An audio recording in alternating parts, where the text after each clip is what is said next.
We are live. Welcome, everyone. 2 weeks ago, we had a last session where we showed how to go from a blank page to a working prototype in 60 minutes using vibe coding with Lovable. We had ambassadors, Reto Lemlo from the Vibe Code Fest, and also Valentin, who is a Lovable ambassador and also in this call. And we also talked about the reality check. So when does it stop? When you do vibe coding, when is it usable as a prototype? But today we're moving from talking to an AI, let's call it vibe coding, to building systems where AI agents talk to each other and run your business. So let's name it Agentic Engineering. And we might talk about this definition for a while, but hey, to have it short, like vibe coding gives you a demo by Friday, and then agentic engineering gives you a company in the next quarter. This is what you all read, but it's an emotional topic, and it's also very complex and, let's say, not so very clear and fuzzy topic. So in this webinar, we try to focus on founders, on CPOs, on tech leaders who have outgrown those basic vibe coding skill sets. So we focus on product teams, let's say more than 20 people, companies with 50 plus people in general. And let me introduce the experts. We have Simon Scheurer here. He's a serial founder, AI and tech leader, and he has 40 plus years experience of building and exiting tech companies. I think you were one of the early founders or CTOs of Unique, and you rewire development teams to become Gen AI native. Sounds dangerous, but as a mathematics graduate and turned startup founder, you are now building autonomous systems that run product engineering and the execution of it. Valentin Binnendijk, he's a product and R&D leader. He's co-founder of Tracksoft and startups.ch for the ones who know that in the Swiss ecosystem. 2 decades of digitalizing these processes and is specializing in taking products from the concept, from the scribbles through scale. So currently focusing on AI native transformation of existing SaaS companies. And then we have a bit more on the go-to-market side and on the business and board member side. Mathias Wegmüller, serial founder, business and people development. You co-founded Qumran and exited it to Dynatrace in 2017. And you have 20 plus years experience in building and scaling tech companies. Hey, and I have to say, we are all founders here, serial entrepreneurs, and I think it's a really interesting setup here to have like the product people in place, but also the business and go-to-market experience in one call. So let's dive into it. We have a few administrative points. Look, there's a button on the right side, the Q&A, where you can ask your question and you can upvote other questions. And you can also use the chat for any other input or if you have troubles connecting or something. Someone will hopefully answer it. We have 3 sections. We have the fundamentals where we talk about, hey, what is it, agentic engineering? And how can we use this term today and what is it not? Then we have an action plan, a 6 action steps plan or template for you where you can follow through from start to finish line. What does it take to transform software product teams? And last but not least, the outlook. So we're going into the future. And we have all opinions. Where is this heading to? Is software engineering a skill set that is required in the future? And all those controversial topics. We can then also, in the Q&A, we can talk about these details. But for now, let's talk about the fundamentals. And here I would like to point out the recent study. We are publishing together in this team the AI Monitor 2026. And it is a benchmark study to assess the AI readiness of product teams. So it's focusing on Europe. It's done together with the University of St. Gallen and the ETH Zurich. And we started this pre-study with asking 50 tech founders and CPOs across DACH what blocks product teams from going AI native. So not really building AI features on top of what they already have, like going all in with AI native product teams. And we had 4 summaries that came back from these tech leaders at the forefront, these operators which are currently working in depth in those topics. So number 1, and this is not surprising, developers, they have this resistance, and this is real. So engineers feel AI is a threat, not a tool. It takes a lot of pressure to shift the culture, says some CPOs, because most engineers, they tested agentic engineering or coding a year ago, and it's super fast moving forward. So the latest new models, they're becoming so much better. So the perception is not that fast compared to the models. And number 2, the feedback was quality is not ready for production. So they say senior engineers, they want to have clean, safe code. AI outputs messy and misses checks and skips security. We all know those topics. And then last but not least, we have compliance and data privacy. Number 3, this is where European companies say, like, if there would be a European Claude or Gemini, we would adapt and we would definitely take it faster, adopt it faster. GDPR, IP, and internal rules, they slow down the things they're doing. I forgot one, actually, point number 4, the organizational gray zones. So the AI sits between business and IT, but no one really owns it. So it's in most teams, they still focus a bit on features, not real decision, and this slows down the learning curve of AI native demands. These are the 4 outcomes of this pre-study from the AI Monitor. Now, to finalize, a very quick round, what is this AI Monitor? So the AI Monitor focuses on the AI readiness, the maturity of products, of software product teams, focusing on Europe. And we already saw in this pre-study, it's complex. It's not that easy to just say how far are you with agentic engineering. And that's just one example of these outcomes here. We have 6 dimensions, and they define like how far are you in those dimensions. And as you might have seen, the topics I mentioned before, 3 from 4 are very focusing on people, on culture, on mindset, and not so much about the tooling or the enterprise-ready features or the technical parts. And this is also what we reflect in this study. So we try to focus on those topics which really matter. We have done a lot of research compared also with other research which has done in this area, and we compare company sizes, we compare industries, but we also try to understand the variance inside of companies. So if leadership says like, yes, we are super AI ready, and the senior software engineering department or software engineers, they say like, no, we're not, that it also shows like this variance and explains like why this is like a huge mindset gap. And then in the last but not least, there's a report very focusing on the generation of what exactly can be taken from which asset to learn to what are other studies. So without making it too complex, my message is there are a lot of dimensions. And so we try to take the most important one, and we have also 19 questions to finally assess the maturity. But this is not what I want to talk about today.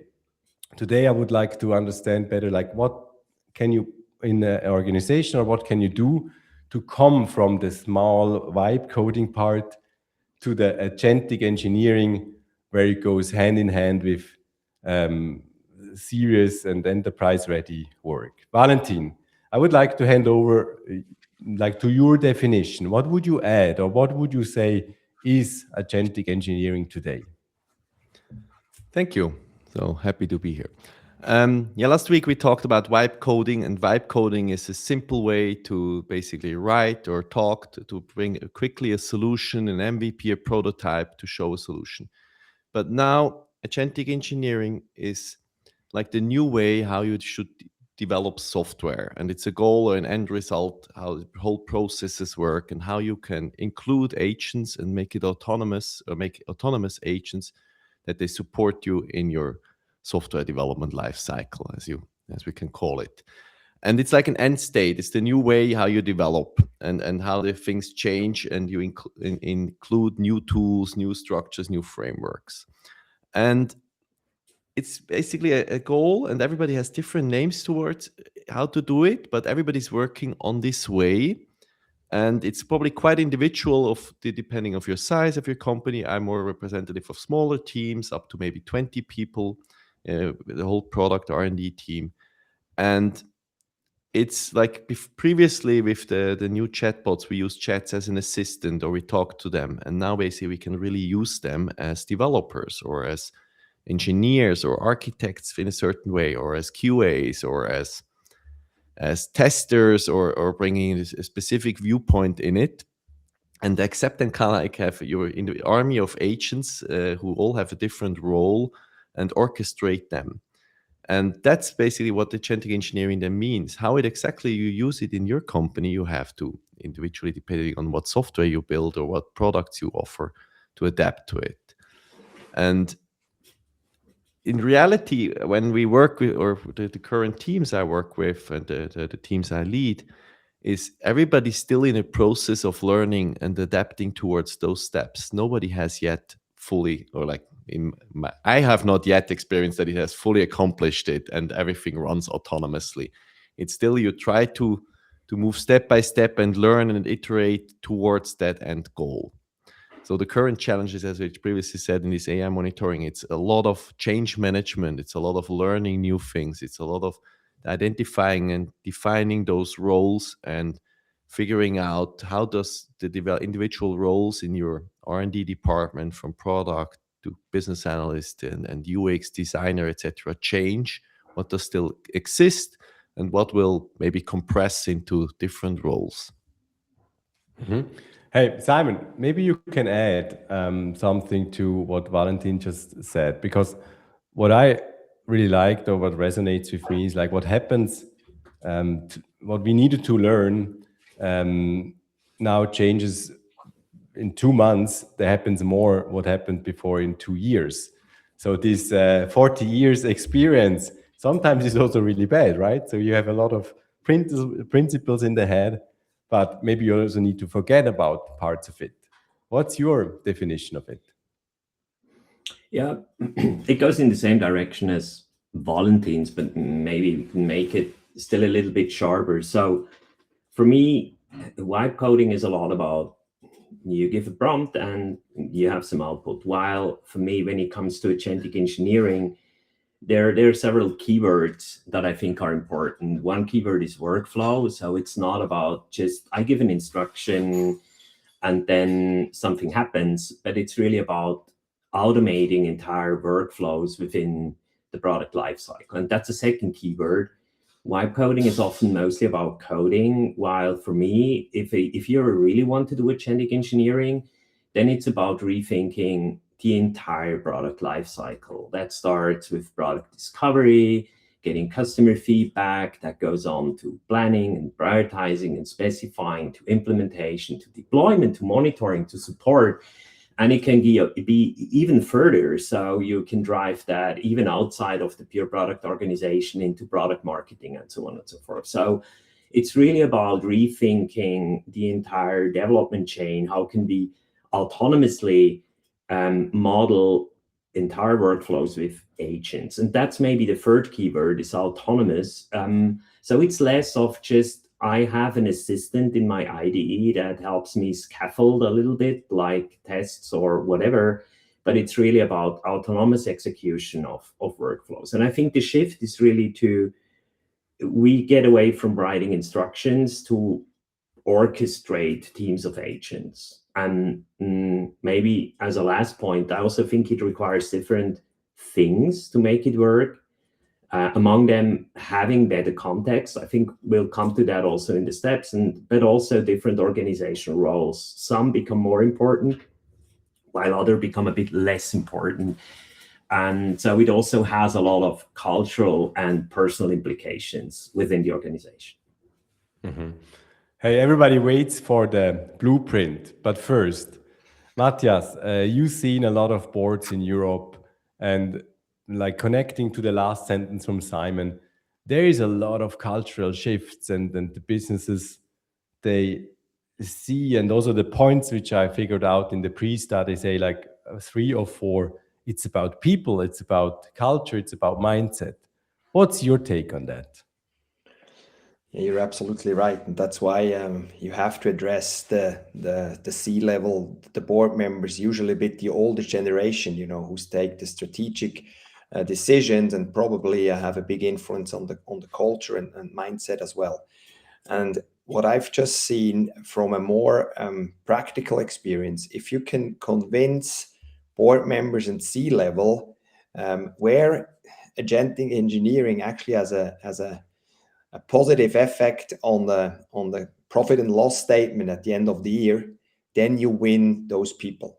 So if you just want to go and say, look, the new world, the next gen is AI first, you might have a hard story to tell and a hard convincing road to go.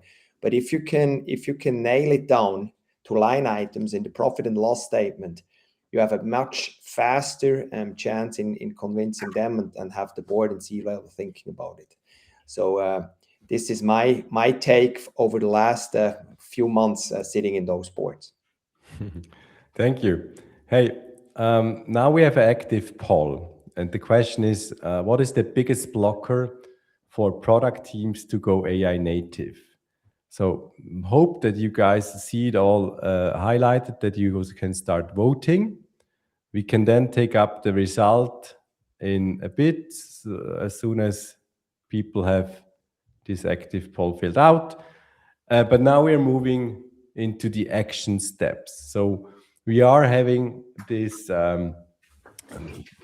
several stages where the companies are, and as we introduced, there is no such thing as being very mature or being not mature at all. But I would like to understand what is needed to go into those steps, and I can maybe show for an introduction to that and to take over to Simon what the poll says. And the summary is basically nobody knows what good looks like is one of the biggest AI native blockers, and the tools are not built for it yet is the other perception. So we currently have about 15 to 20 votes. You will see it in the recording, like the final results, but let's leave it with that. I remove it from the stream again and give over to Simon.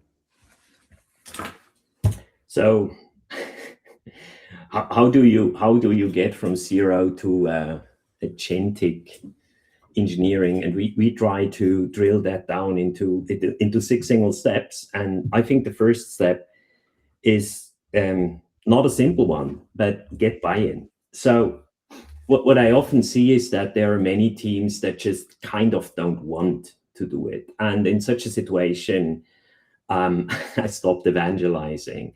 The first thing is really to get buy-in from the team. You have to want to change into an agentic organization and do more than just having a co-pilot in your IDE. So it's really about overcoming that resistance and creating a common lighthouse. Where do you want to head to?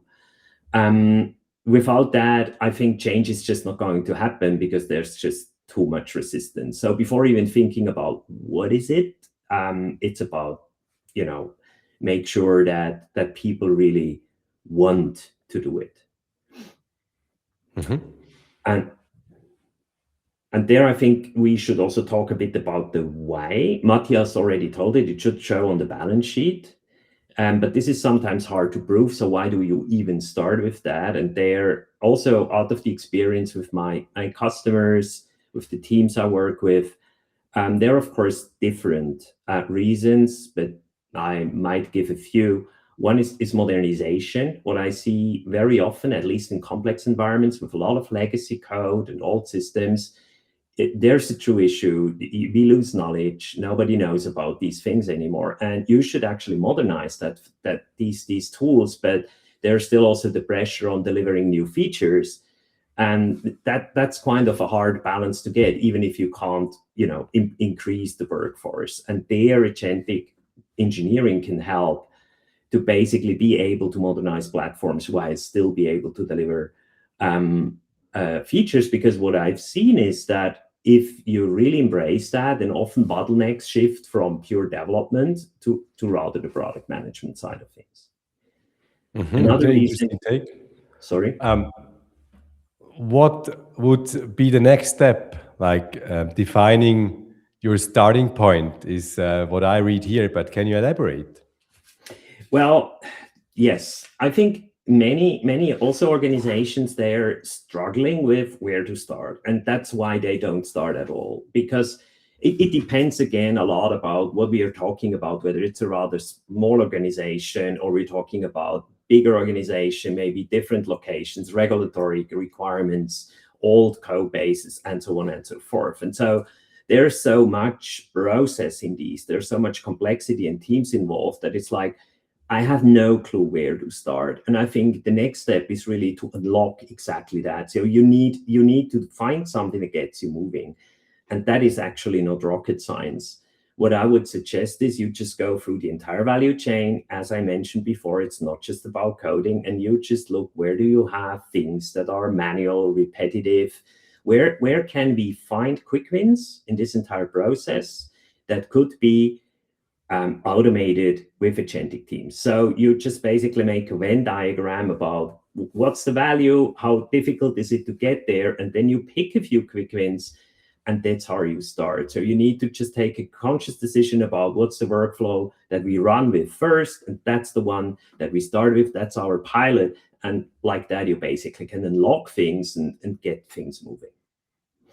Hey, but the first two steps, they're all really fuzzy. I mean, get buy-in, then define your starting point, and it's not technical at all. But Valentin and Mattu, what do you think? Is there any additional information? Because it's hard to understand what it is, because it's about the strategy, it's about giving a vision, a direction, about leadership. Yeah, the first step usually how I started these different projects is somebody says to you, the owner or the leader or the CEO or the board member says, hey, I want now this agentic engineering, let's go for it.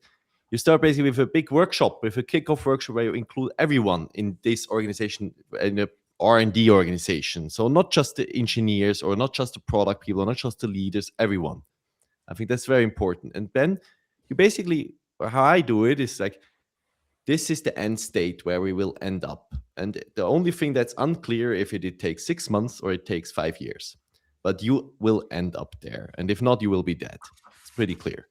And that's already there you get some resistance. But I'm very convinced, like this is where you have to get to. And 5 years is really long. Try to be there in 2 to 3 years. And then it becomes very clear. So change is happening. And either you jump on the train or you're left at the station. And then you have to build, step one is to give them the infrastructure. I see many companies already struggle at that. It's like, oh, we can't have those tools. Oh, that's really expensive. Oh, GDPR, I don't know. I can't put my code on GitHub. They have lots of leaks and all that crap. And then I get some resistance from maybe more corporate companies. But in smaller companies, nobody's looking for your code. Nobody's stealing your code. And you have to use that tools to become more efficient, to become better. And then you basically, in that workshop, you probably push a little bit hard. So everybody some will ignore it, some will take home, oh yes, I want it, and some will say, let's wait and see. This is usually my starting point. Mathias? Yeah, adding to that, I think you probably need always at least two ingredients to get it rolling. And one is definitely all the audience today in the webinar. You need the ones who are curious enough to try out stuff, to listen, to learn, and they play a very important role in every change process and project. And then, as I said, the other ones are more the risk-averse gatekeepers, C-level board members, and there you need to find the good arguments. And one is definitely fear. If you're not doing it, you're out of the game within a few years. I mean, fear is a strong argument in those generation and for everyone to actually start to change. So use those two ingredients, the curious one, young guns, fast, try out, and then the orderly, and then you have the bottom up and the top down. And I think with this sandwich methodology, you can really get started. Mm-hmm. And Valentin, you mentioned already give them the infrastructure. Now let's go a bit more technical. Step number 3 is build the right context layer. Simon. Yeah, maybe first a few words about context, because Valentin already mentioned that this is really not necessarily clear what context actually means. And I think it goes back to what you already said, Mark, that in what we found out also with the benchmarks is that people think tools are not delivering the right quality. Systems are not integrated. And I really think that this is indeed a huge problem, but it is mostly a huge problem because we do not deliver the right context. And what I mean with context is that if you think about what an agent is, then for me, it's an extremely well-educated junior, and it has morning amnesia. So every time you launch a new agent, it basically knows nothing about your product. It has its knowledge that's kind of incorporated in the LLM, but it doesn't know anything about your project. So you have to give it context. You have to give it guardrails, knowledge. How do you do things? How do I run that topic? How do I test it?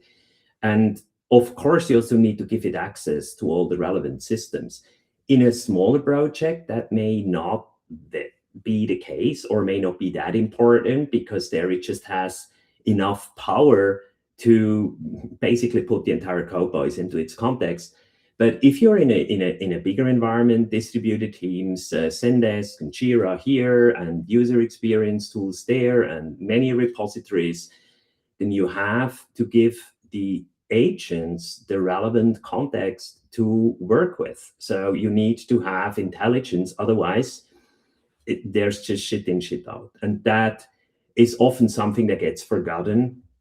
And there you really have to build a proper infrastructure, integrate all the relevant tools, and make it semantically available for your agents to do the proper job.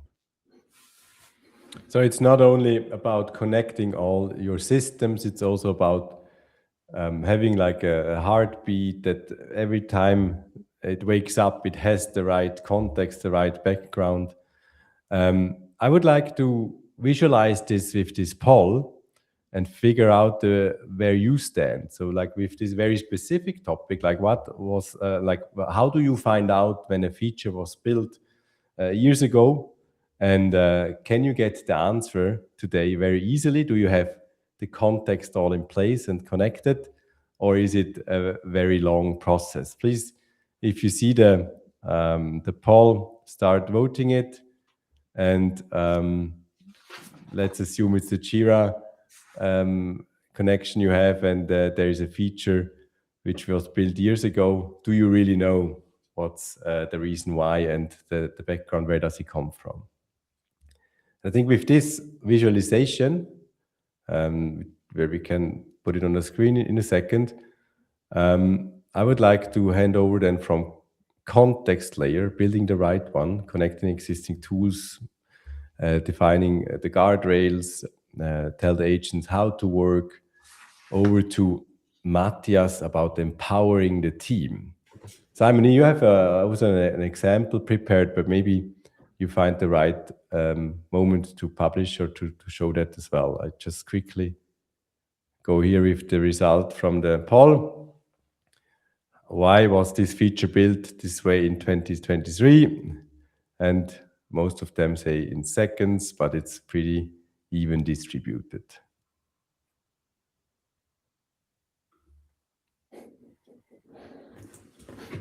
Yeah, we can decide on whether we want to jump into a real world live case quickly or whether we want to continue with the team. I would like to quickly show what you prepared, and then I hand over to Matu. So maybe you can put my share. Yeah, it's already visible. So this is just a little bit, a small example about the context topic. So what I always emphasize, and you heard it like 7 times already, that as soon as you want to go into agentic engineering, think about the entire product lifecycle. That also means if you're in a bigger organization, like many customers of mine, and for example, you have a tool where you already get customer feedback, you have Zendesk for issues, you're doing planning on Jira, there are 20 product managers, you have 100 people in India that also work on the code, then things can get really tricky. And so what I would want to show is that how can it look like if things are integrated? So this is now just an example about where the customer information system is integrated. And so I just say, hey, go and find what are the relevant customer feedbacks that we get, go through all of them, cluster them into the relevant findings, and give me, let's say, the top 3 features that customers would want to see. And you've seen now that there is, because everything in that system now is semantically integrated, code, Zendesk, Jira, and so on, it is pretty fast to go through all these 100 feature requests and give a clear indication about what are the top 3. And having that, you can now, of course, go further. So we could now say, okay, let's take one of these features. One is persistent memory, indeed something we would want to add. And so I can now go deeper. And of course, because there's also the code base, say, hey, analyze what is important when it comes to this feature. How can we implement that? What is already there? So make me an estimation. What does it take? Is it risky? So does it, for example, so you see there's not that much test coverage here. It needs testing. What are the risk factors? What do we need to do to get that done? And then you can go on and say, okay, let's see, are there already stories covering that? Because maybe you've already defined that. And we see that indeed there is already such a story that actually goes into that detail, which I can now could now update and make better. And what we also see as an example is that Amr is now the main guy that knows about this. Also an important information. So it's not just about specifying, defining, seeing what is there, finding risks, defining stuff, seeing what is already there, helping planning, but also who knows about it, with whom can I exchange. And of course, I don't want to take that too long, but now, of course, we could increase that, go into spec-driven development, and then finally feed it into a coding agent, including the coding part, the review part, and so on and so forth. So having proper context allows you to just work very, very differently than just having, a few simple prompts where you have to put everything back into context to get the relevant information. And that's just as an idea. And I explicitly wanted to show more the customer discovery part, because everybody knows about coding, but just to show that you can start at the very beginning and drive that to the very end if you have the proper tooling in place. Hey, but in other words, you're also saying that investing that much in getting the right context, in preparing those tasks, that you also shift the bottleneck. So usually you say engineering execution was like, as I knew it, the one where you need to prepare very carefully. But now this can be faster executed, or how do you see it? Absolutely, and it's a must to get to this fast execution. Because think about if you have 10 million lines of spaghetti code and you don't have the context properly prepared, the guardrails, the memories, and so on and so forth, it will do anything. It will duplicate code, it will recreate things, it will not do it the way it should do it. In smaller projects, that's definitely less of a concern, but you need to do that to really be sure that the agents and this agentic engineering workflow works the way you're supposed to. Because otherwise what happens is that the only thing is that then all the human engineers just are doing QA, so they have to review all the stuff, which is a frustrating experience, something I've seen as well. Hey, I like to code, now I'm just doing reviews. So make sure that if you're going into agentic workflows, that you do it in a way that the entire workflow is really automated, and you do not just put the burden of QA on top of the engineers. And for that, you need to make sure that the agents are working the way you want them to be. They're juniors, you have to train them, right? They're not just doing it out of the box. You need to make them better, give feedback, and have these iterative feedback cycles that improves the way how they work. Valentin, you said in the preparation call, the QA is not going to stay. Yes, right. Agentic engineering is in another word you could also say is like the compression of your organization. That's basically the current state I see it. Currently, when you have a typical small SaaS company, you have product managers, you have business analysts, then you have maybe UX people, you have the junior developers, the lead developers, the architects, and then you have QAs, and then maybe even front-end developers, and then it gets the product done. And this agentic engineering with autonomous agents basically will make a lot of those roles obsolete, but expand certain roles so that designers who design a thing already will build the front-end code and already can build all the different steps. And one core thing is that what's in similar in line what Simon said, when you want to let your autonomous agents run, basically whatever you give him a specification, and if it's whatever you see what Simon just showed, like you want to build this persistent memory thingy, you write your spec, you push it to your agent orchestration or your agent engineering thingy. The one agent starts building stuff. Then it's a must, it's a requirement that you test as much as possible, and that you automatically test, because as Simon said, agents go loose, right? Where the context thingy is something they need to learn and learn and learn. But like as soon as something is undefined, they will make shit up. And not in a bad way. It's not even hallucination. It's just they don't know. They haven't worked in your organization. They don't know the years of experience as your developers usually know. And so you need to increase that test amount and such crazy amount, and also probably find a different word for it, or we call it now like scenarios, to make sure that works. And therefore, I don't see that QA role persisting in a normal modern architecture way. I see. Hey, let's continue. Sorry, yes. Get buy-in was number one. Then we had define your starting point, build the right context layer. And now handing over to Mathias, empower your team. What does that mean for you? Yeah, that entrepreneurship is still a team sport and not a single member sport. And you all have people like Simon or Valentin within your organization, early adopters, innovators, however you want to call them.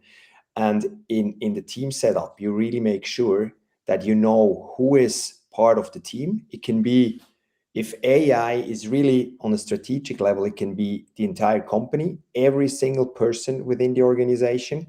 And then you have to empower them and take them along. Maybe it's just the product management team, as we talked about a lot today.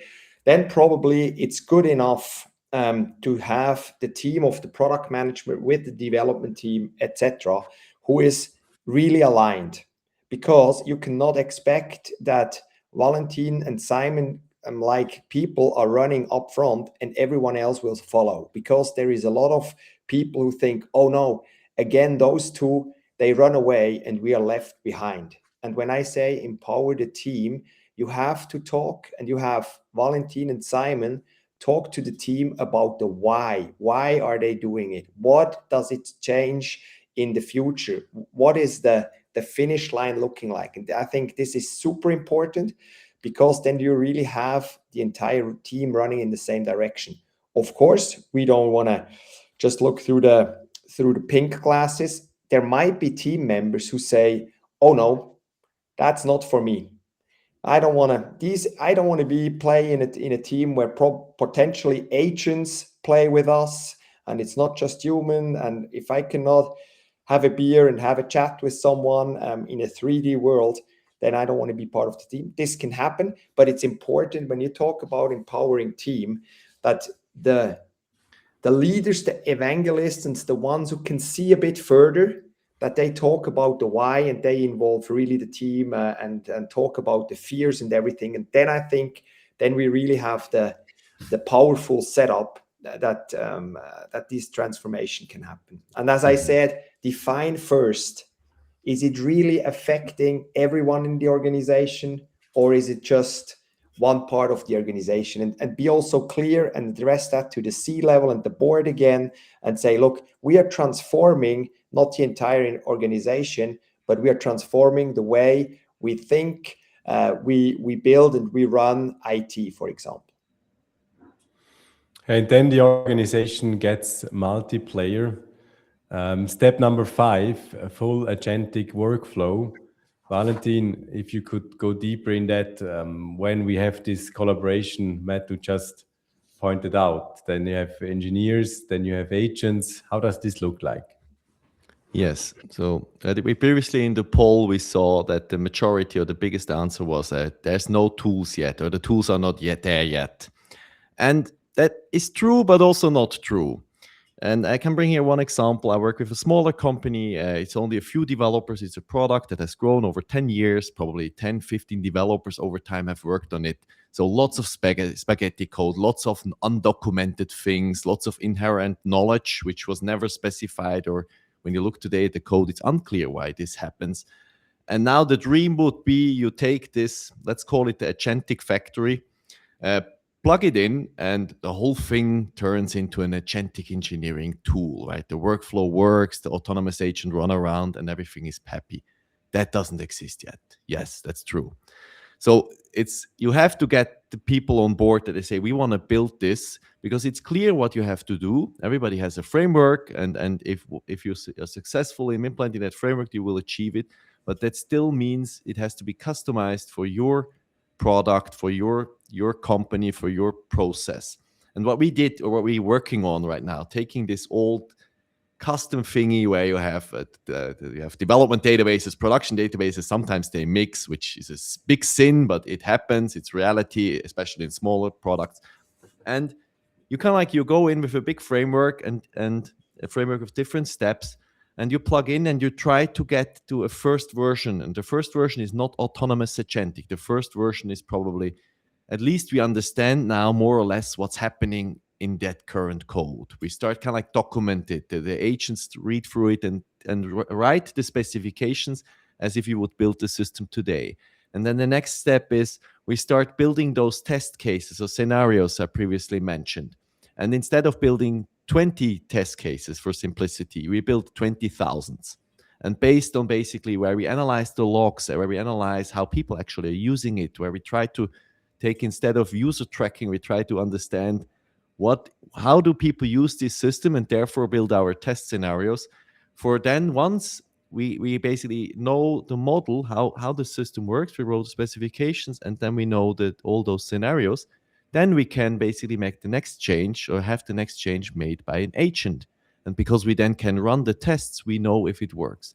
So you have to start small and then iterate and learn.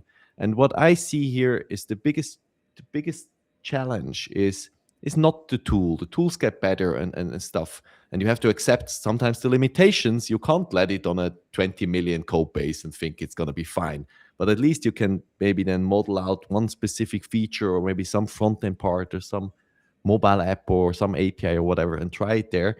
But you have to one or multiple people who say, I will do this. I'm optimistic. It's like Columbus sailing west. I will find land. And then figure out the obstacles and solve it. And there I see a big challenge. Most don't believe in that. There are only few Columbuses, apparently. But you have to find those, empower them, and then work on that. And we have achieved that in certain smaller products already, where now when I get the specification list of the customers, where they write 50 things what they want to change in their own words, in their own language, add some screenshots where they make bubbles around it.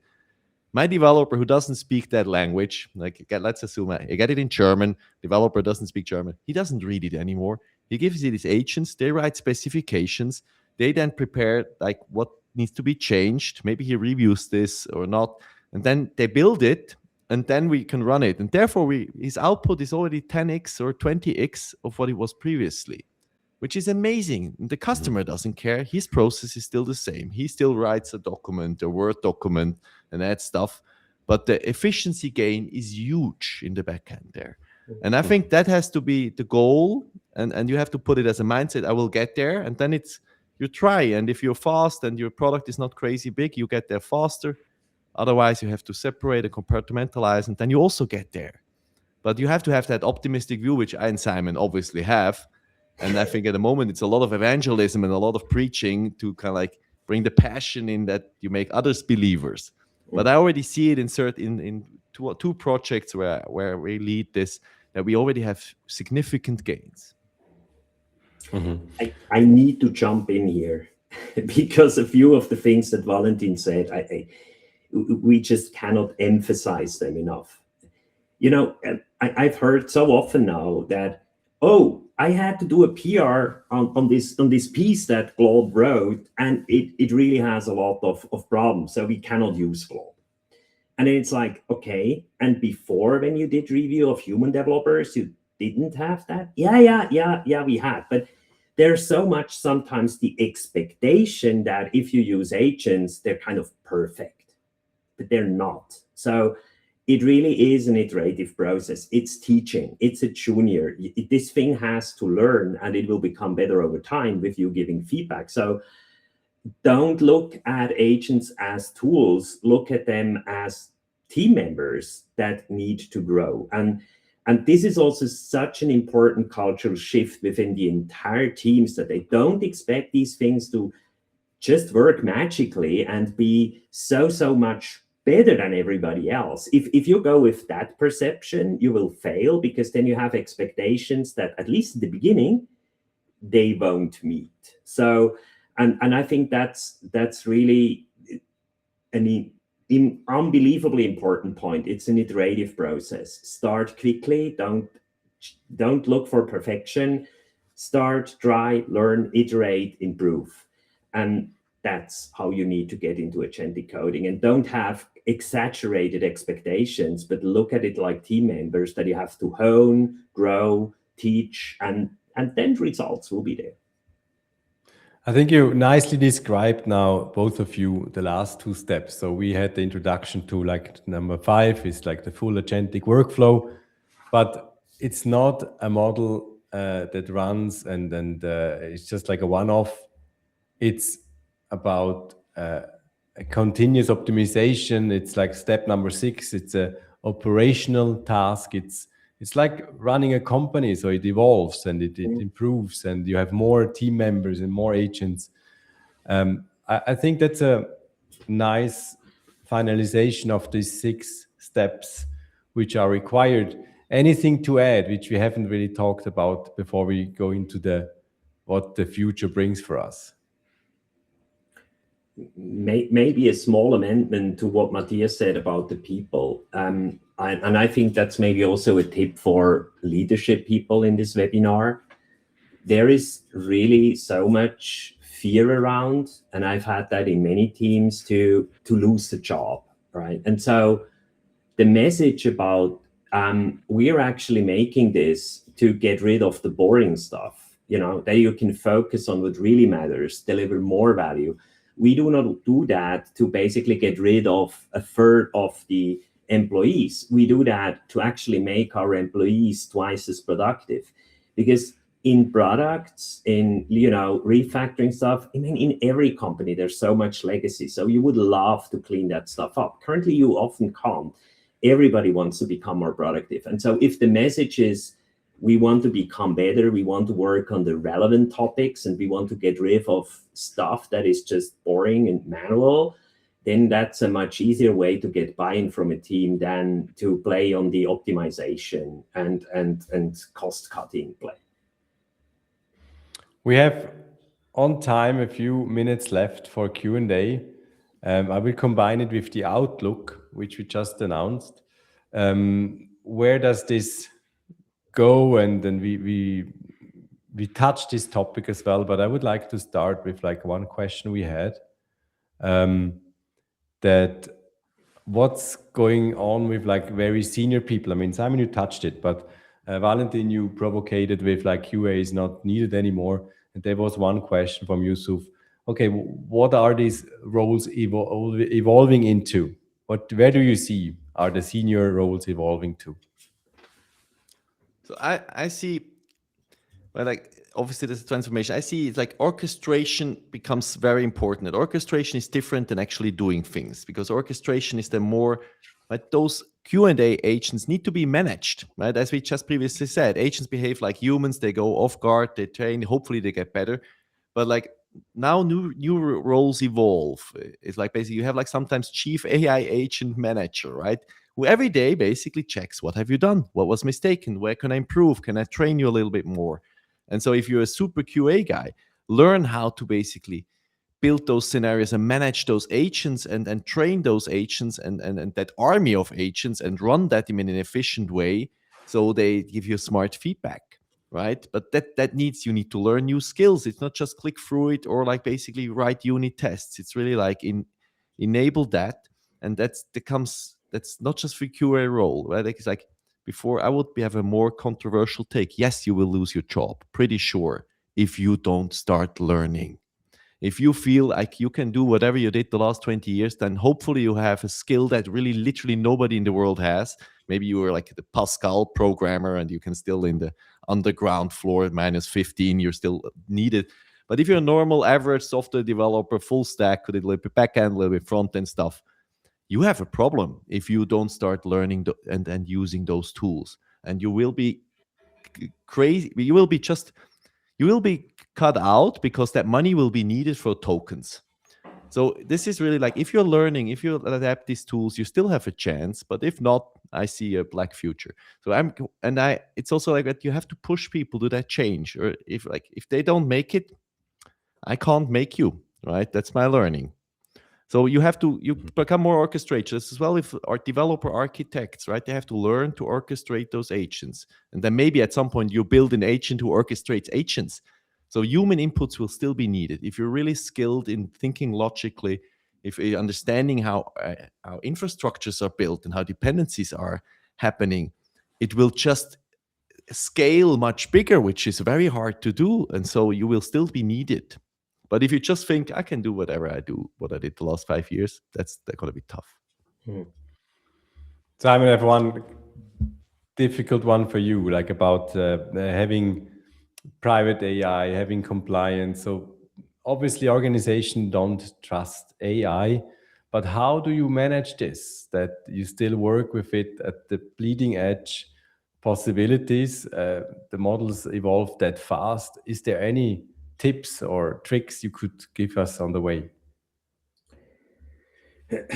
Yeah, there are many, but well, first of all, I think you have to look at AI the same way you do with other things, because not everything is critical in your organization. There are things that are, and there are things that are not that much. And so you just go and categorize these things, and then you think about, how do we need to deal with that? How can we, what is just not so critical, and we can just use frontier models. There may be other categories where customer data is involved. There are solutions for anonymization, or you would go maybe to something that's self-hosted on the background.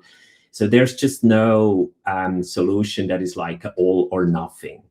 And you have to just split it and think about these different categories and find solutions for each of them. And I think the second tip is, often when a new technology arises, we tend to be super strict with it and look at it in more details. But then people just use Office 365, even banks, on Azure somewhere, knowing that Cloud Act is there. So you also have to basically make sure that you're balanced in the views and compare it with all the other tools that you have there as well. It doesn't make sense to be now super scared about LLMs. Of course, you need to be, you go and tell it, hey, you're not allowed to use my data for training. So there's some contractual stuff that you can do.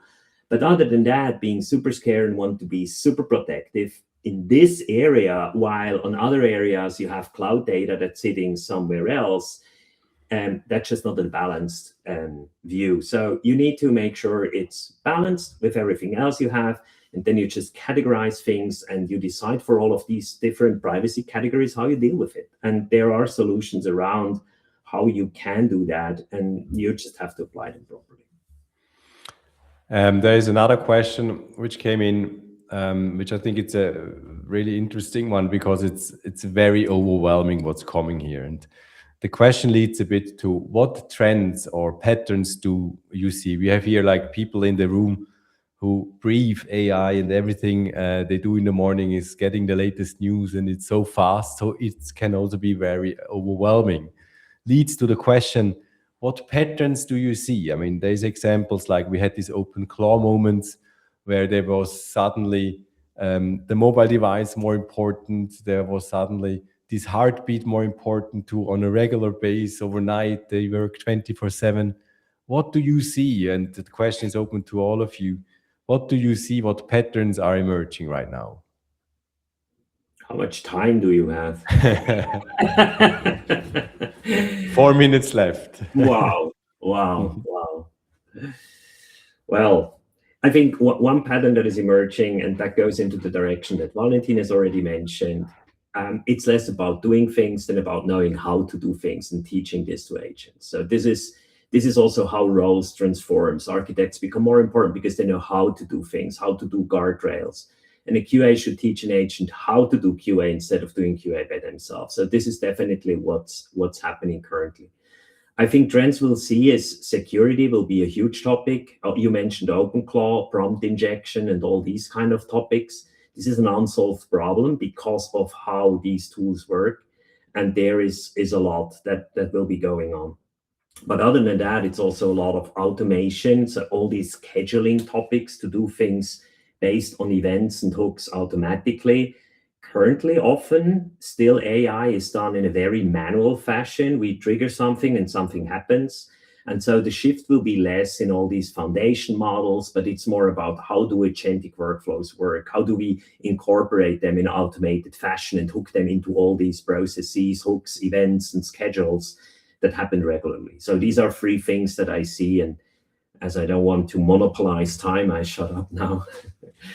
Maybe Mathias, also your principles you see, which are important or are becoming more important of agentic engineering. No, maybe I give an example when you can really shift the mind of board members and C-level people, as this was the topic from my side.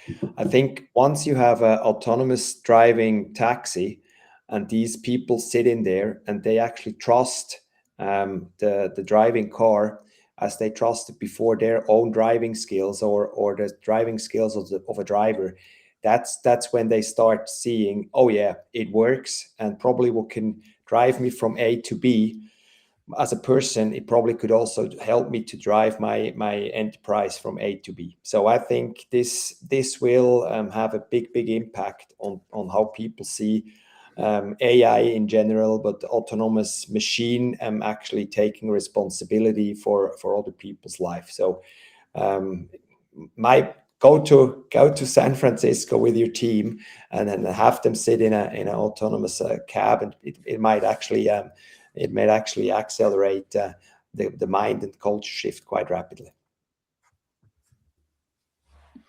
And that's a good point. Closing words from Valentin. Yes, but the revolution has not happened yet. It's like what Matthew says, right? It's not everybody has seen it yet. We're still the early adopters. Right? Like also to others, but how do I avoid brain fry? How to use those gazillion new features, new tools? You're still not too late, and I would say it is required that you get a certain depth. So I would not try every day a new feature, a new tool, a new framework. I would say, okay, it's 3 months. Let's try something and let's go get to a level deeper. If you have 10 people, put 1.5 people on that they get somewhere, that you have a first result and you understand the limitations. And then the other 3 months, again, go deeper. But don't wait for that final perfect framework. It's not coming. And once it's coming, you're too late. So it's still time, but you really have to put now effort into it. It's like, right, the train has left the station, but you can still jump on a bus, keep up the train, and then try to jump on the train. But it's yeah, you need to get to the next level of depth. I think that's a nice last word, and we still don't have to forget that we are in a bubble, and we are at the 1% really doing the operations on it right now. But I think it's still starting. So that's what maybe is the overwhelming part, and it feels like from every day it feels like really overwhelming again. Hey, this is it. We are on time finished, and thanks for attending. We have a few more Q&As open. We will get back individually, and thanks for attending. It's great to see you. Thanks a lot. See you. Thank you.